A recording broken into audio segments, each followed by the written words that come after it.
Bienvenue à toi. Si tu regardes cette vidéo, c'est que tu es à 100% une vieille âme. C'est l'univers qui t'a amené ici. T'es-tu déjà senti différent, comme si tu vivais la vie d'une manière plus profonde? Ce sentiment pourrait indiquer que tu as déjà vécu de nombreuses vies. Aujourd'hui, nous t'emmenons en voyage pour explorer ce concept fascinant de l'âme ancienne et de la réincarnation. L'idée de la réincarnation n'est pas nouvelle. C'est un enseignement central dans de nombreuses religions orientales. La réincarnation décrit le cycle de la naissance, de la mort et de la renaissance. Chaque vie que nous menons est une étape supplémentaire dans un long cycle qui doit finalement nous conduire à l'illumination spirituelle. Imagine que ta vie est une seule goutte d'eau qui retourne sans cesse à la mer, seulement pour remonter et revenir à nouveau. C'est le cycle de la réincarnation. Dans cette vidéo, tu découvriras l'âge réel de ton âme. Nous allons diviser le cycle de réincarnation en 7 phases différentes et discuter de chacune d'entre elles en détail. À la fin de cette vidéo, tu sauras non seulement quel est l'âge de ton âme, mais aussi ce que cette connaissance signifie pour ta vie actuelle. L'objectif de cette vidéo est de t'aider à mieux comprendre ton âme. Ce n'est pas par hasard que tu es ici. L'univers t'a conduit ici pour apporter clarté et connaissance. L'éveil spirituel est une expérience profonde et significative, et nous t'invitons à être ouvert et prêt à acquérir de nouvelles compréhensions. Prépare-toi à un voyage de découverte de soi. Va peut-être te chercher un thé et installe-toi confortablement, car ce qui va suivre risque d'être un peu accablant. Pendant que nous traversons les 7 cycles de la réincarnation, tu découvriras de nouveaux aspects de ton moi et comprendras pourquoi tu vis certaines expériences dans cette vie. Ces connaissances peuvent t'aider à rendre ta vie plus consciente et plus épanouie. Commençons par le cycle. La naissance marque le début d'une nouvelle existence, un départ frais, une page vierge dans le livre de ton voyage spirituel. Mais que signifie vraiment naître? La naissance n'est pas seulement l'entrée physique dans le monde, mais aussi le début d'une nouvelle phase de ton développement spirituel. Chaque naissance apporte une nouvelle forme d'existence, et cette forme est largement influencée par ton karma. Le karma, la loi universelle de cause à effet, détermine la qualité et les circonstances de ta nouvelle vie. Tes actions passées et tes expériences façonnent le nouveau chapitre que tu commences maintenant. Imagine que tu es un artiste qui crée un chef-d'œuvre. Tes traits et couleurs précédents, tes vies et actions passées, influencent ce à quoi ressemblera le prochain tableau. Un individu qui était généreux et compatissant dans sa vie précédente pourrait se réincarner dans un environnement qui reflète l'amour et la sollicitude. Inversement, quelqu'un qui a généré beaucoup de négativité dans sa dernière vie pourrait connaître des défis et des difficultés qui offrent une opportunité d'équilibrer ce karma. Prenons un exemple concret. Supposons que dans une vie précédente, quelqu'un ait causé beaucoup de douleur par ses actions.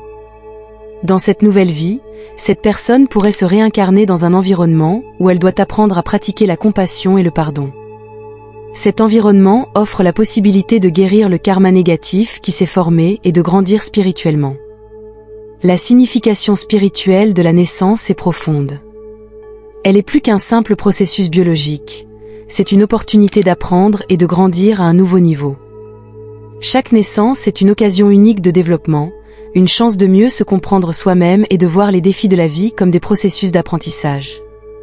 Tu as peut-être déjà eu une impression de déjà-vu, cette sensation étrange d'avoir déjà vécu une situation auparavant. Spirituellement, il pourrait s'agir d'un écho d'une vie antérieure, d'un regard fugace sur des expériences passées qui résonnent dans ton âme. Ces moments nous rappellent que nos conditions de vie actuelles sont profondément enracinées dans nos existences passées. Prends un moment pour réfléchir à ta vie actuelle. Quelles leçons pourrais-tu apprendre ici? Quels défis se répètent et pourraient être des indices de thèmes non résolus de vies antérieures? Cette réflexion t'aidera à développer une conscience plus profonde de la signification spirituelle de ta naissance. Sois conscient que chaque naissance est un cadeau précieux, une nouvelle occasion d'explorer et de comprendre le mystère de la vie. En reconnaissant la signification spirituelle de ta naissance, tu t'ouvres aux leçons et expériences plus profondes que cette vie te réserve. Poursuivons ensemble ce voyage pour dévoiler la sagesse et les secrets du cycle de réincarnation. Ensuite, nous nous consacrerons à la phase de vie dans le cycle de réincarnation, la période pendant laquelle nous acquérons de l'expérience et accumulons du karma. La vie est la scène sur laquelle nous agissons, apprenons et grandissons. C'est une période de développement continu, où chaque décision et chaque action influencent la direction de nos existences futures. Le concept de karma est central pour la compréhension de notre phase de vie. Chaque action, qu'elle soit positive ou négative, laisse une empreinte sur notre âme. Ce karma ne détermine pas seulement notre vie actuelle, mais aussi nos existences futures.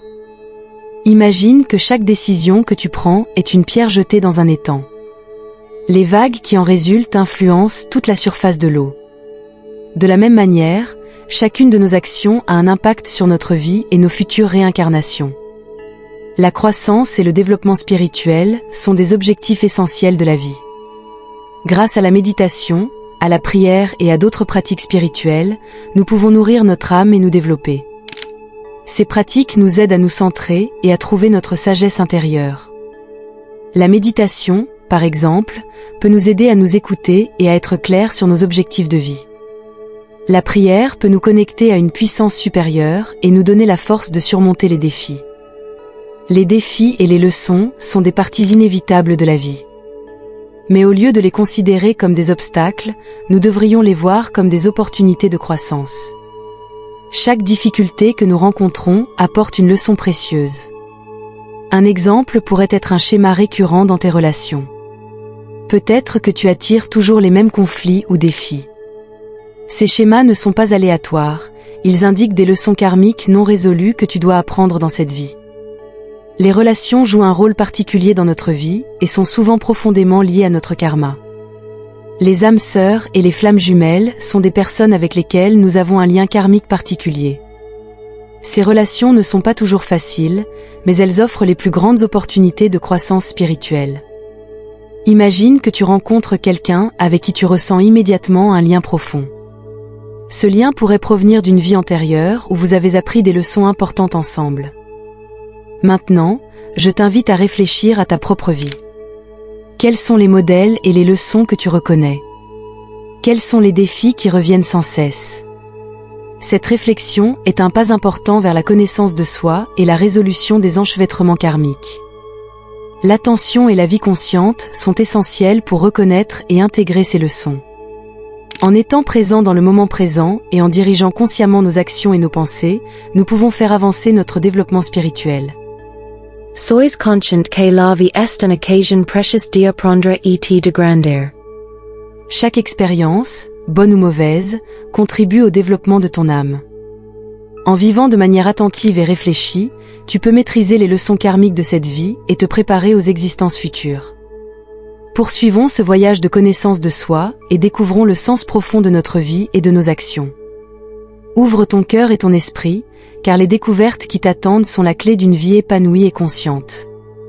Nous tournons maintenant vers un sujet profond et souvent mal compris, la mort, la fin d'un cycle de vie. La mort est une réalité inévitable qui marque la fin de notre vie actuelle. Cependant, dans le cadre du cycle de réincarnation, la mort n'est pas la fin, mais simplement une transition vers un nouvel état d'être. La mort a une signification spirituelle plus profonde, qui va bien au-delà de la perte physique. C'est le moment où notre âme quitte le corps physique et passe à un autre niveau d'existence. Cette transition est comprise et interprétée différemment par de nombreuses traditions à travers le monde. Dans certaines cultures, la mort est considérée comme un retour vers un foyer spirituel, dans d'autres comme une préparation nécessaire à la prochaine renaissance. Lorsque l'âme quitte le corps physique, elle passe par un processus de réflexion et d'achèvement. Beaucoup parlent d'un phénomène appelé film de vie, une sorte de rétrospective de la vie passée dans laquelle les événements et les leçons importantes défilent devant l'œil de l'esprit. Cette rétrospective permet à l'âme de réfléchir à la vie passée, de l'évaluer et d'intégrer les expériences accumulées. La mort est aussi un moment de préparation à la prochaine existence. Le karma accumulé dans la vie passée joue un rôle crucial dans la détermination des circonstances de la prochaine renaissance. Un karma positif peut conduire à une naissance plus favorable, tandis qu'un karma négatif peut apporter des défis et des leçons à surmonter dans la prochaine existence. Différentes traditions ont leurs propres rituels et préparations spirituelles pour soutenir la transition de l'âme. Ces rituels n'aident pas seulement l'âme décédée, mais offre également réconfort et paix à ceux qui restent. Les rituels bouddhistes, qui comprennent des prières et des méditations pour accompagner l'âme dans l'état de bardo, l'état intermédiaire entre la mort et la renaissance, en sont un exemple. Il est important d'accepter et de comprendre la mort comme une partie naturelle du processus de réincarnation. La mort n'est pas un adieu définitif, mais une transition vers un nouveau commencement. Cette perspective peut aider à réduire la peur de la mort et à la considérer comme une partie de notre voyage spirituel. Réfléchis un instant sur le concept de la mort dans ta propre vie. Quels sentiments et pensées ce sujet suscite-t-il en toi? L'acceptation et la compréhension de la mort en tant que partie naturelle de notre être peuvent apporter une paix et une illumination profonde. Au lieu de craindre la mort, nous pouvons la considérer comme une opportunité de continuer notre voyage, de grandir et d'évoluer. En nous préparant consciemment à la fin d'un cycle de vie, nous pouvons nous assurer que notre âme est prête à entamer la prochaine phase du cycle de réincarnation.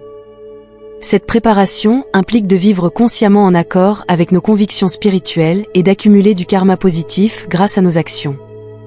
Poursuivons ensemble ce voyage de compréhension et d'acceptation. La mort n'est pas une fin, mais une transition, un pont vers une nouvelle existence. Ouvre ton cœur et ton esprit afin de reconnaître et d'apprécier la signification profonde de cette transition. Notre voyage de connaissance de soi et de développement spirituel se poursuit, d'un cycle de vie à l'autre, toujours à la recherche d'une plus grande sagesse et d'une plus grande illumination. Maintenant, nous nous plongeons dans un sujet fascinant et profond. L'état intermédiaire, également connu sous le nom de bardo, la phase entre la mort et la renaissance. Dans le cycle de réincarnation, le bardo est une étape importante où l'âme se prépare à la prochaine existence. Explorons ensemble la signification et les expériences de cet état mystique. Dans le bouddhisme, l'état intermédiaire est appelé bardo, une période qui commence immédiatement après la mort et qui dure jusqu'à la renaissance. Le bardo est une phase de transition pendant laquelle l'âme n'est pas liée à un corps physique et se prépare à la prochaine incarnation. Il existe également des concepts comparables dans d'autres traditions spirituelles qui décrivent cette transition. L'importance de l'état intermédiaire pour l'âme est énorme. C'est une période de réflexion et d'intégration pendant laquelle l'âme traite la vie passée et se prépare à la prochaine existence. Pendant cette phase, l'âme peut vivre différentes expériences qui sont fortement influencées par son karma. Les actions positives et les bonnes intentions peuvent conduire à des expériences agréables et paisibles dans le bardo, tandis que les actions négatives et les conflits non résolus peuvent entraîner des expériences stimulantes. Dans le bardo, les âmes peuvent aussi rencontrer des guides spirituels et des assistants qui les aident dans leur voyage. Ces guides spirituels sont des êtres d'une grande sagesse et compassion qui accompagnent les âmes à travers les différents niveaux de l'état intermédiaire. Ils aident les âmes à réfléchir aux leçons de la vie passée et à se préparer aux défis à venir. Les prières et les rituels pour les défunts jouent un rôle crucial pendant l'état intermédiaire. Ils offrent à l'âme un soutien et une guidance et peuvent contribuer à faciliter la transition. Dans de nombreuses cultures et religions, il existe des cérémonies et des prières spéciales qui servent à bénir les âmes et à leur apporter la paix. La préparation à la renaissance est un aspect central de l'état intermédiaire. Pendant cette phase, l'âme évalue son bilan karmique et en tire des leçons pour sa prochaine existence. C'est une période d'autoréflexion pendant laquelle l'âme analyse ses actions et ses décisions et comprend les conséquences karmiques. Cette réflexion aide l'âme à se préparer pour la prochaine étape du cycle de réincarnation. Un exemple d'influence karmique dans le bardo pourrait être une âme qui a fait beaucoup de bien dans sa dernière vie. Cette âme pourrait rencontrer dans le bardo un environnement paisible et de soutien qui l'aiderait à intégrer les expériences de sa vie passée et à se préparer à une renaissance positive. Inversement, une âme avec beaucoup de conflits non résolus et d'actions négatives pourrait avoir des expériences stimulantes qui l'aideraient à apprendre les leçons nécessaires et à équilibrer son karma.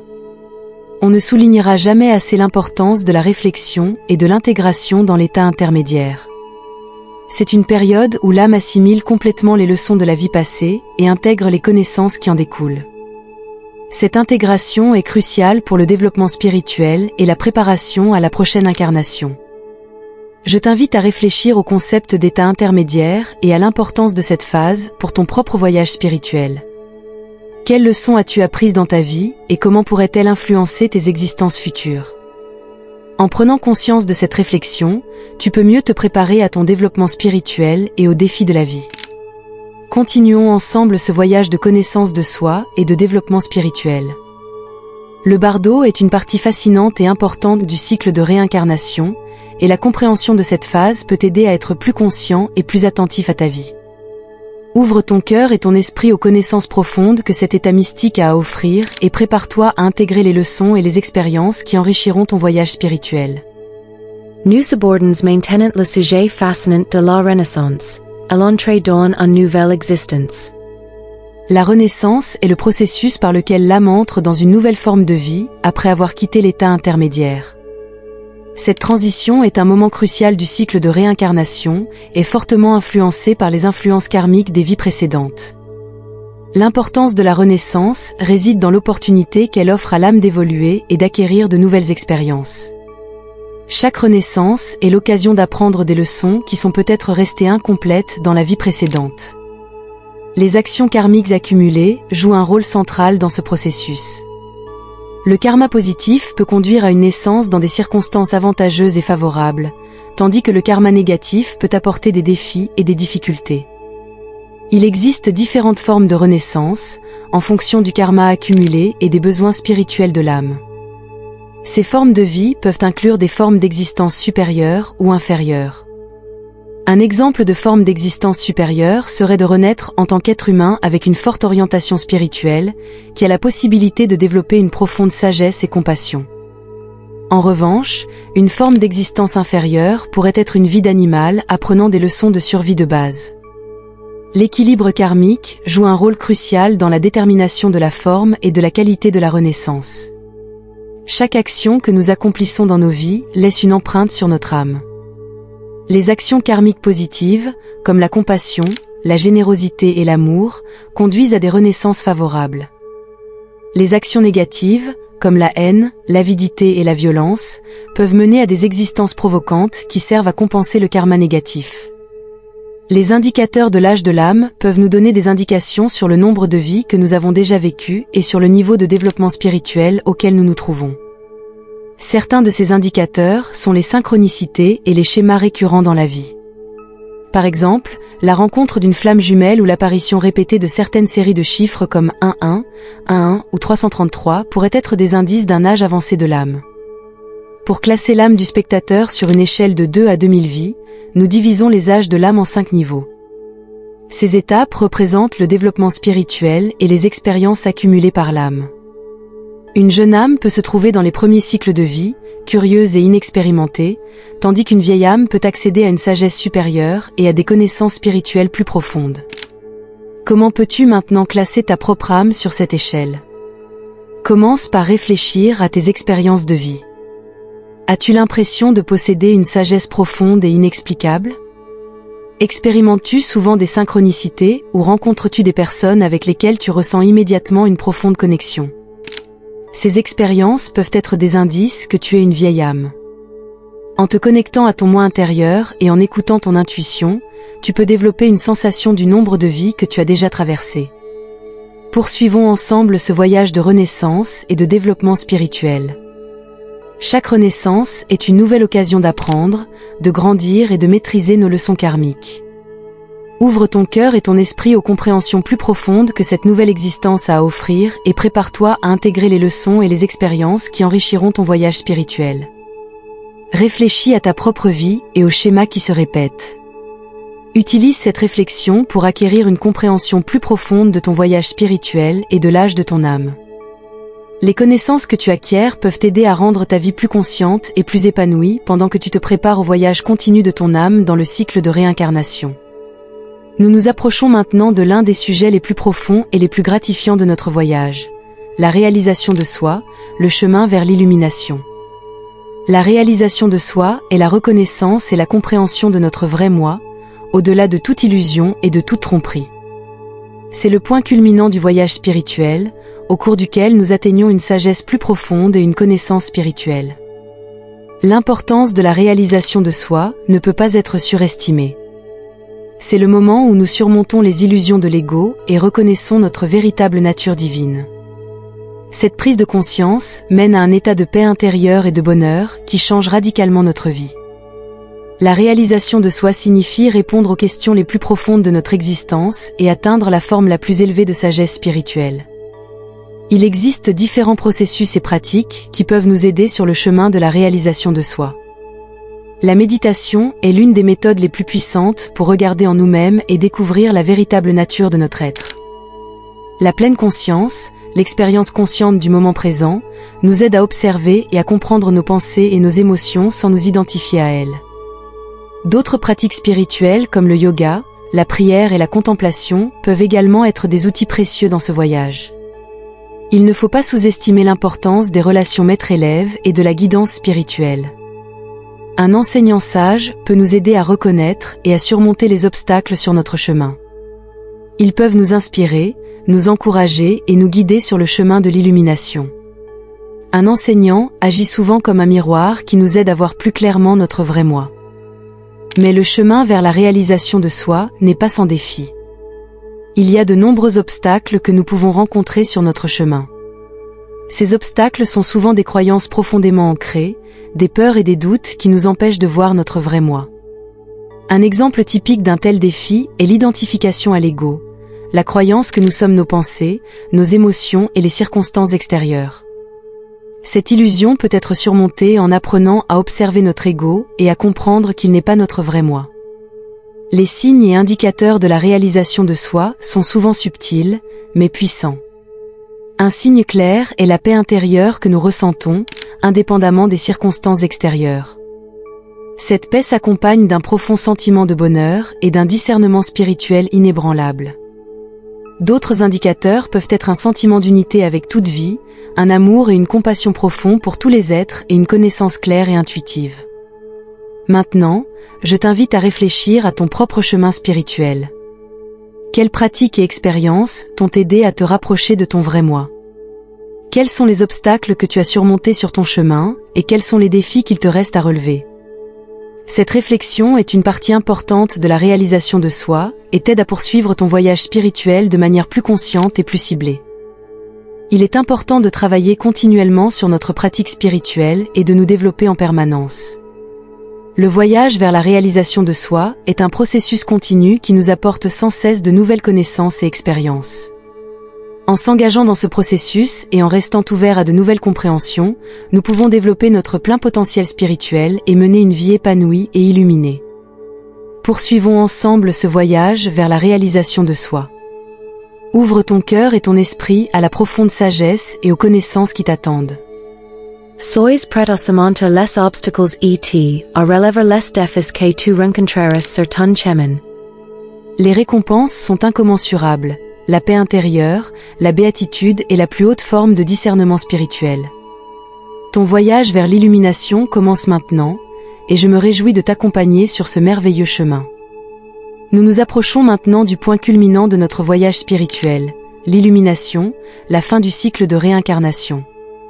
L'illumination, également connue sous le nom de moksha dans l'hindouisme et le jaïnisme ou nirvana dans le bouddhisme, est l'état d'accomplissement spirituel suprême et de libération des chaînes de l'existence mondaine. L'importance de l'illumination réside dans le fait qu'elle marque la fin définitive du cycle de réincarnation. Dans cet état, l'âme est libérée de tous les liens karmiques et a atteint la conscience suprême et la vérité ultime.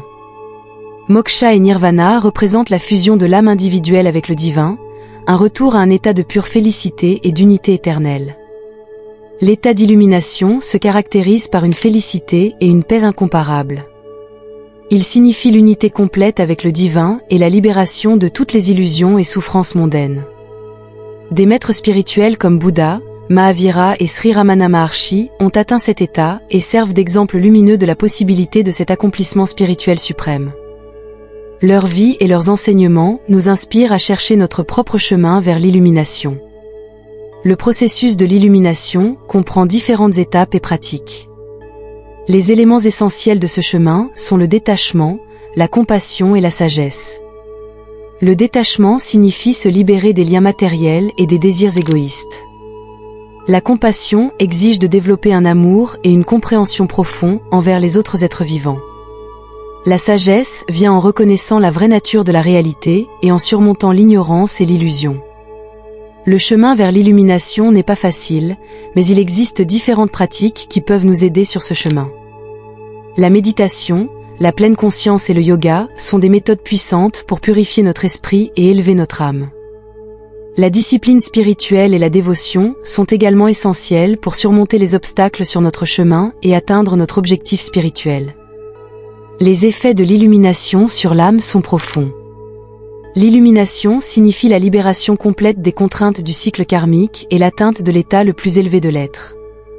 Une âme illuminée ne retourne plus dans le cycle de la naissance et de la mort, mais reste dans un état de bonheur et de paix éternelle. Cette libération est le but ultime du voyage spirituel et la plus grande réalisation qu'une âme puisse atteindre. Dans le contexte spirituel plus large, l'illumination a un rôle central. Elle symbolise la fin de toutes les souffrances matérielles et l'achèvement du voyage spirituel. Les êtres illuminés sont des modèles et des enseignants pour nous, qui nous montrent que cet état suprême est accessible et que nous avons tous le potentiel pour le réaliser. Pour finir, je t'invite à réfléchir à ton propre chemin spirituel et à la possibilité d'atteindre l'illumination. Quelles étapes et pratiques peux-tu intégrer dans ta vie quotidienne pour te rapprocher de cet état de libération et d'unité ? Le voyage vers l'illumination demande de la patience, de la dévotion et une foi inébranlable, mais les récompenses sont incommensurables. Pour conclure, je t'encourage à poursuivre ta pratique spirituelle de manière continue. Chaque pas que tu fais sur ce chemin te rapproche de ton moi le plus élevé et de la libération ultime. Ouvre ton cœur et ton esprit à la sagesse profonde et à la compréhension qui t'attendent. Le voyage vers l'illumination est le voyage le plus grand et le plus gratifiant qu'une âme puisse entreprendre. Nous sommes arrivés à la fin de notre voyage à travers les 7 cycles de la réincarnation. Récapitulons les points les plus importants. Chaque phase, de la naissance à l'illumination, joue un rôle crucial dans le développement spirituel et la croissance de l'âme. Nous avons commencé par la naissance, le début de chaque vie est la nouvelle opportunité de croissance spirituelle. Vient ensuite la vie au cours de laquelle nous accumulons des expériences et du karma. La mort marque la fin d'un cycle de vie et le passage à l'état intermédiaire ou bardo, une phase de réflexion et de préparation à la renaissance. La réincarnation est l'entrée dans une nouvelle existence, influencée par notre karma. La réalisation de soi nous conduit à la connaissance de notre vrai moi, et finalement nous atteignons la éveil l'état de bonheur suprême et d'unité avec le divin, qui marque la fin du cycle de réincarnation. Pendant ce voyage, nous avons également appris comment faire la détermination de l'âge de l'âme en faisant attention aux synchronicités et aux signes spirituels. Cette classification t'aide à mieux comprendre ton développement spirituel et à construire ton chemin en toute conscience. Je t'encourage à poursuivre ton voyage spirituel. Le voyage de la découverte de soi et de la pratique spirituelle est d'une valeur inestimable. Sois patient et ouvert à de nouvelles expériences et connaissances. Rappelle-toi que la croissance spirituelle et l'illumination sont des processus continus qui demandent du temps et du dévouement. Pour finir, j'aimerais te faire part de quelques pensées et souhaits. Puisses-tu trouver des moments de paix intérieure et de bonheur sur ton chemin vers l'illumination. Puisses-tu avoir la patience et la sagesse de voir les défis de la vie comme des opportunités de croissance. Et que tu sois toujours ouvert aux profondes compréhensions que l'univers t'offre. Je t'invite à partager tes pensées et tes expériences. Tes perspectives et tes histoires peuvent aussi aider les autres dans leur voyage spirituel. N'hésite pas à laisser un commentaire et à partager cette vidéo avec d'autres personnes en quête de sagesse spirituelle. Si tu as besoin de plus de ressources et de soutien pour ton voyage spirituel, n'hésite pas à les chercher. Il existe de nombreux livres, enseignants et communautés qui peuvent t'accompagner sur ton chemin. Pour finir, je voudrais te remercier du fond du cœur pour ton temps et ton attention. Ta volonté de t'engager dans ce voyage est le premier pas sur un chemin merveilleux et épanouissant. Je te souhaite le meilleur et un voyage béni sur ton chemin vers l'illumination. Que ta croissance spirituelle soit toujours accompagnée de lumière et d'amour. Je te dis au revoir et j'espère que nous nous reverrons bientôt. En attendant, bonne chance et reste béni.